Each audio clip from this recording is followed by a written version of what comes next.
Pero dito kasi sinabi ninyo na ang plano talaga rito ay patayin yung impeachment trial. What made you think that? Ano yung mga pinagbasihan po ninyo?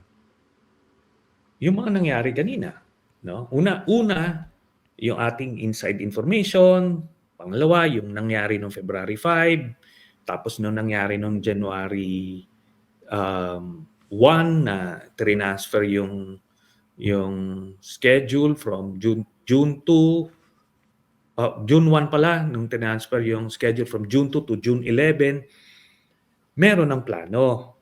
Kung walang public pressure, tuloy-tuloy yung plano. Masasagasa lang. Kita mo nung June 2, when it was tackled, when it was raised by Senator Coco Pimentel and Senator Risa, wala pa gaano yung public opinion. Wala pa yung backlash. Nagbi-build pa lang. Kaya nakita mo, namatay ka agad. Everybody was firm. Yan sila Tolentino and the others were very firm. Pero nung dumating na, inaraw-araw na sila, lahat na yata ng law school sa Pilipinas nagbigay na ng statement, the church, the academe, civil society, lahat na no? Nagsalita, naramdaman nila yon, naramdaman ng mga senador yan. Kaya nga, slave to public opinion sila O ngayon, di lumambot sila.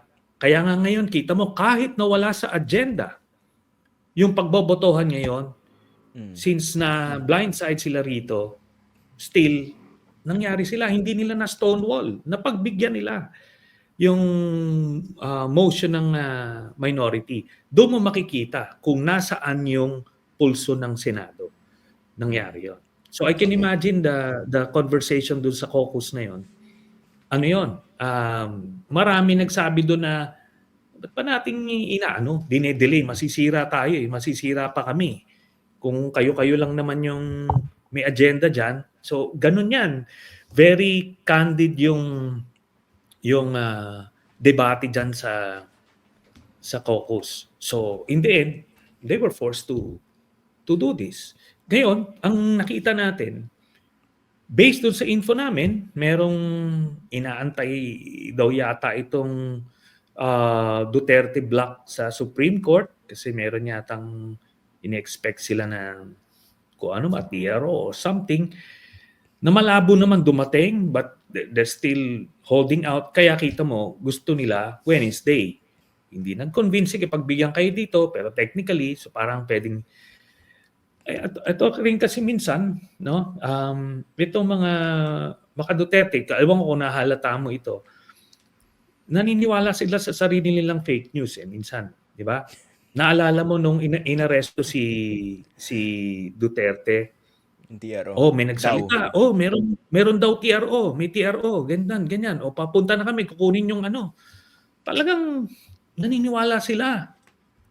Alam mo, pati sa Dubai, hanggang sa Dubai, si Mijaldea at si Duterte were hoping we're expecting na lalabas yung TRO at uobligahin daw yung pilotong bumalik sa Manila kung lumabas yung TRO na wag huliin.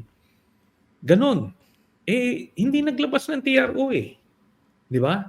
Pero paniwalang-paniwala sila. In fact, they were so sure of it. Ngayon, ganon din siguro. Yun yung ano nila. Okay. Ano naman yung mga na-anticipate nyo na pwedeng gawin pang pagkilos nitong Duterte block sa Senado bukas bago mag-oath yung mga senador bilang mga impeachment court senator judges?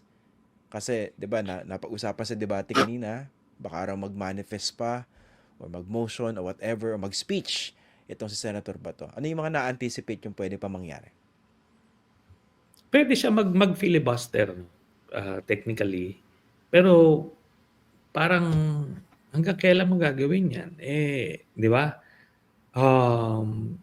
Technically constituted na para na lang kumaga medyo pathetic yung dating nun kung mag-filibuster.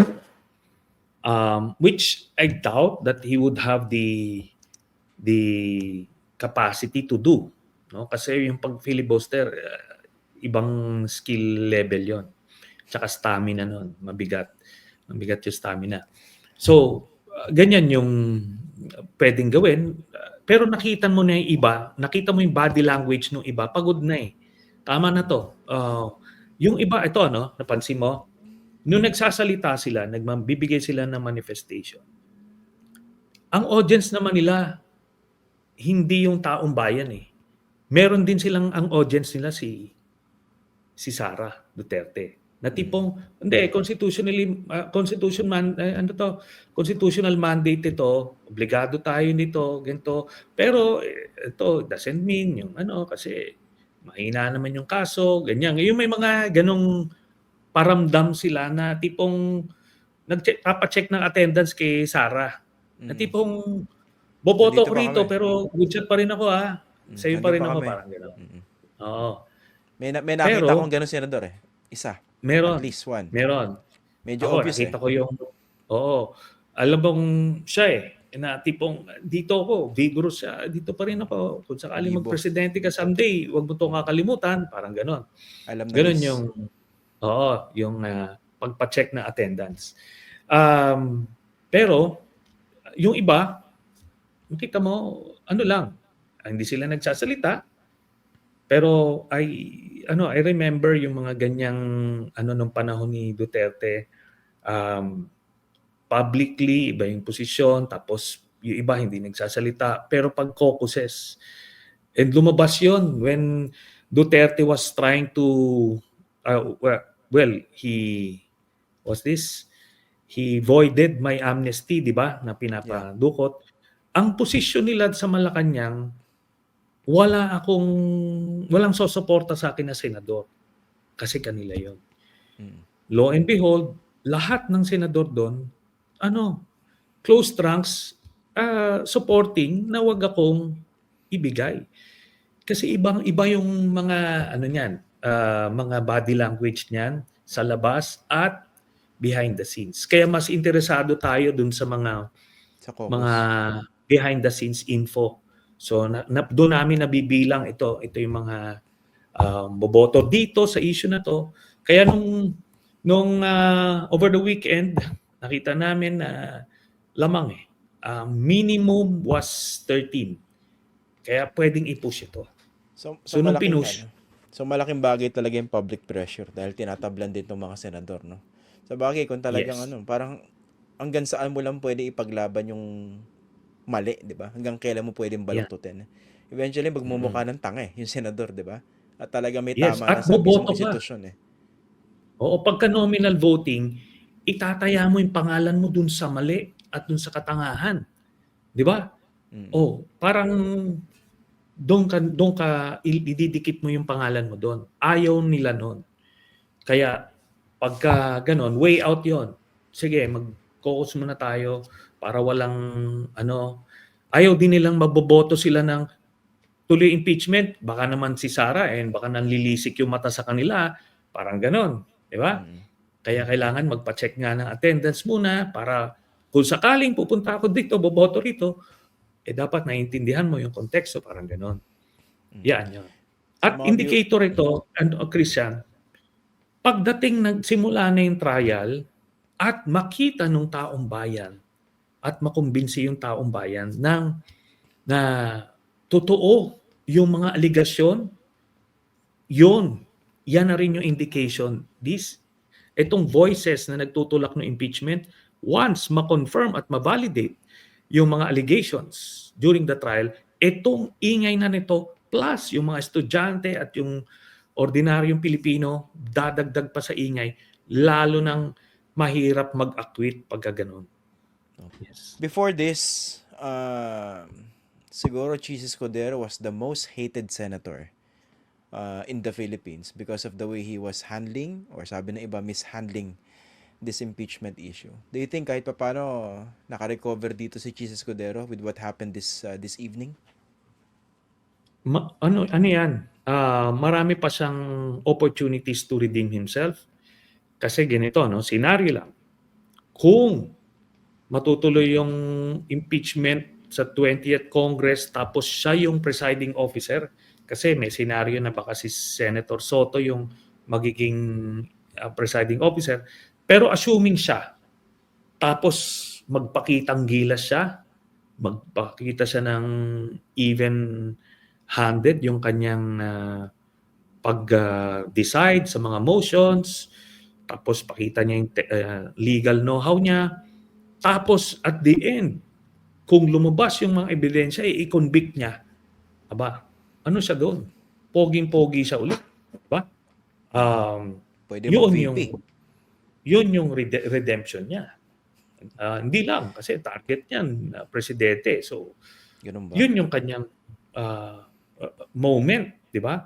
So, maraming opportunities for redemption. Kaya nga, hindi natin kino-condemn yung mga, of course, meron ng mga kakondemn-condemn, yung mga hopeless na kahit makita mo sa video na kung ano-anong krimen ni Sarah, i-acquit pa rin.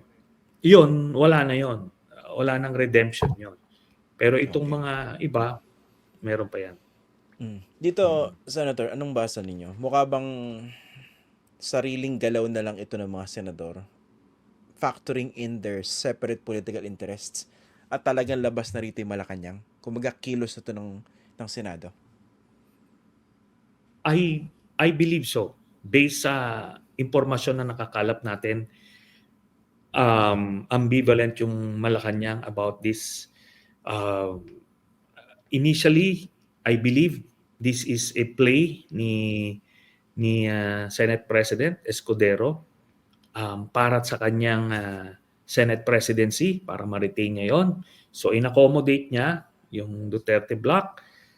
Kaso because of the pushback, he was pushed into a corner na gibang-giba na siya rito. Untenable yung position niya. Tapos yung ibang senador nagsalita na, nagreklamo na umatras siya. So, ngayon, so play nila ito. Play nila ito ng dalawa. Si Senator Tolentino, naman yon, yung play niya, yun na nga, teka, attendance siya, di ba? Nagpaparamdam siya ulit kay Sara Duterte na, teka, mabuting sundalo ako, wag mo kong kakalimutan sa paraiso. Parang ganon. Yun yung Sorry na, hindi ko kinaya yung paraiso. Okay.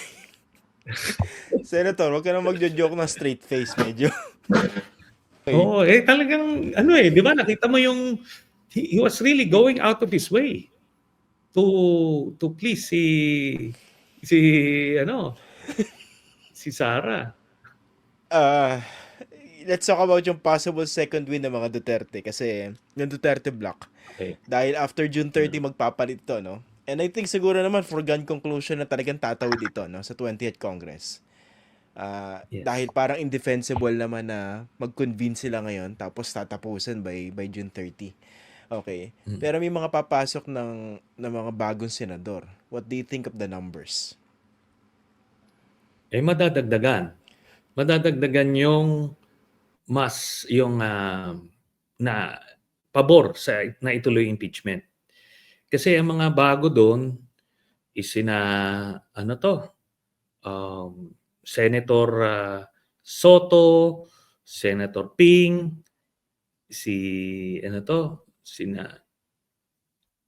Congressman Tulfo, yan, sina Sen Bam, sina Sen Kiko. 5 ang madadagdag na 4. Dagdag ito Kasi itong kila Bongo, Bato, Aimee, dati na sila doon So madadagdag lang sa kanila technically si Marcoleta. 'Di ba? Kasi magka-cancel out naman yung Villars kasi si Senator Sinchap outgoing, so papasok. So technically 5 yung madadagdag na for impeachment. 'Di ba? Wait, for trial. Hindi, doon sa pumasok. Doon sa papasok. Kasi si Senator Coco yung mawawala. Di ba? Hindi, what do you mean for impeachment? What do you mean for impeachment? Naituloy impeachment. Ayun. Dalawa kasi yung issue di ba? Na itatawid at yung sasabihin na at yung verdict sa dulo. Itong itatawid sa 20th Congress, simple majority lang ito. We just need 13 to get over the hump, di ba? Or kung ang default nila is to resume yung 13 na magsasabi na hindi dapat ituloy, yun ang kailangan sila mag-produce ng numero.